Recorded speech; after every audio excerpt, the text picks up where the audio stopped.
আসসালামু আলাইকুম।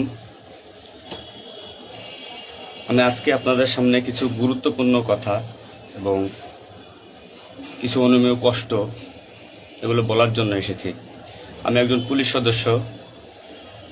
আমি সমগ্র জাতির কাছে একটা অনুরোধ নিয়ে আসছি এবং আমার যারা পুলিশ ভাই বন্ধু ব্যাটসম্যান যারা আছেন, আমি সকলের উদ্দেশ্যে কিছু কথা বলার জন্য আসছি। সমগ্র দেশের মানুষের সামনে কিছু কথা বলার জন্য আসছি।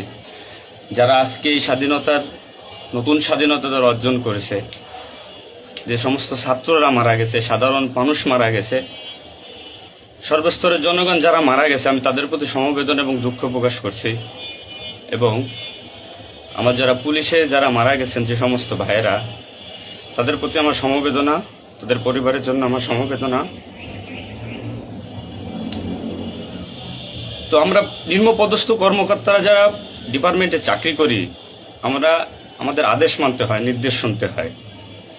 আজ দেখেন যে সাধারণ শিক্ষার্থীরা মারা গেছে, পুলিশ যারা মারা গেছে তারা সব নিম্নপদস্থ কর্মকর্তারা, যারা আদেশ দিচ্ছেন নির্দেশ দিচ্ছেন, তারা কিন্তু কেউ মারা যায় নাই, বা অন্য কোনো বাহিনীর কোনো সদস্য মারা যায় নাই।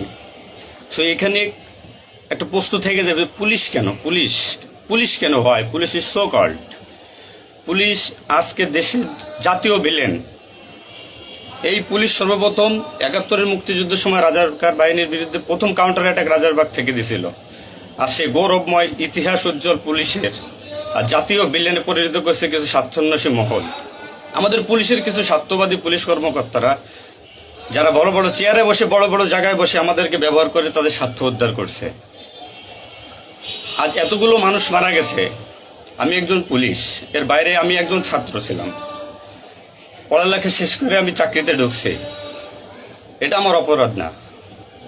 আমার ডিপার্টমেন্টকে কলুষিত করছে, এটা অপরাধ। আমি একজন সন্তানের বাবা, আমার 2 বছর বয়সে একজন সন্তান আছে। তো আমি একজন বাবা হিসেবে এগুলো মেনে নিতে পারি নাই। আমার ভাইয়েরা মারা গেছে, তা ছোট ছোট ছেলেমেয়েরা বলতেছে আমার বাবা কই, আমার বাবা কই। এগুলো মেনে নেওয়া যায় না, এগুলো কোনো মতেই মেনে নেওয়া যায় না। যারা সাধারণ মানুষ মারা গেছে তাদের পরিবারের কি অবস্থা? আজ আমার পুলিশে যেখানে পাচ্ছেন সেখানে নির্মমভাবে মৃত্যুবরণ করতেছে, পিটিয়ে পিটিয়ে মারতেছে। এর কারণ কি? আজ আমাদের কিছু সত্যের না স্বীকৃত বড় মহলের অফিসারদের কারণে। তারা বিভিন্ন লোকের তোষামোদি করে, বিভিন্ন পর্যায়ে আমাদের ঘাড়ে বন্দুক রেখে তারা মনে করেন দিনের পর দিন আমাদের নির্যাতন করে মানুষের বিরুদ্ধে লেলাই দিছে। হাজার হাজার কোটি টাকার মালিক হয়ে তারা এখন গা টাকা দিছে। এই মৃত্যুর ভার, এই পুলিশ মৃত্যুর ভার কে নেবে? পুলিশের মৃত্যুর বিচার হবে না এই বাংলাদেশে, আমি জানি।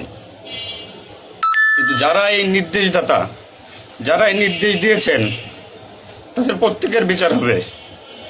এবং চিহ্নিত যেসব পুলিশ অফিসারে পুলিশ ডিপার্টমেন্টে আছে, তাদের অবিলম্বে প্রত্যাহার চাই এবং তাদের বিচার চাই, যারা নির্দেশ দিয়ে সাধারণ মানুষকে খুন করাইছে পুলিশকে দিয়ে।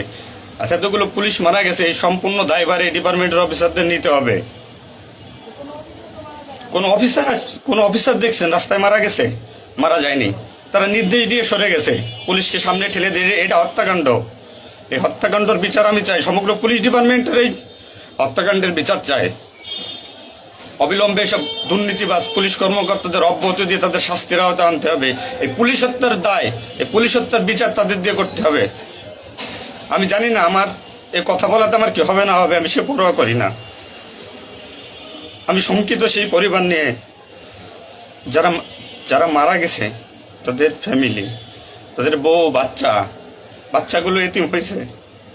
তা সাধারণ মানুষ মরেছেন, আমি তাদের থেকে ব্যতীত।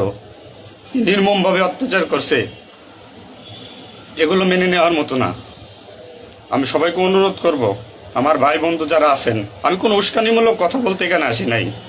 আমি এখন সত্যি বাস্তব কথা বলতে আসছি। আমার কষ্টের সঙ্গে বলতে হয়, আমি একজন পুলিশ পরিবারের ছেলে। আমার বাবা অন ডিউটির অবস্থায় 2012 সালে মারা গেছেন। আমি পরিচয় দিতে পারছি মানুষের কাছে, আমি একজন পুলিশের সন্তান। আমার ছেলে মেয়ে কিভাবে পরিচয় দেবে তাদের সহপাঠীদের কাছে যে আমার বাবা একজন পুলিশ? কিভাবে পরিচয় দিবে? সিসি করবে? আজ মানুষের কাছে, জাতির কাছে সমগ্র পৃথিবীর কাছে মানুষ আজকে ভিলেন রূপে পাবলিক পরিচয় হয়ে গেছে। এই মানুষগুলো, এদের মৃত্যুর ভার, পুলিশ হত্যার ভার ডিপার্টমেন্টের সর্বোচ্চ পর্যায়ে থেকে সর্বনিম্ন পর্যায়ে এর সাথে যারা জড়িত ছিলেন তাদের দেওয়া লাগবে, তাদের এগেনস্টে হবে।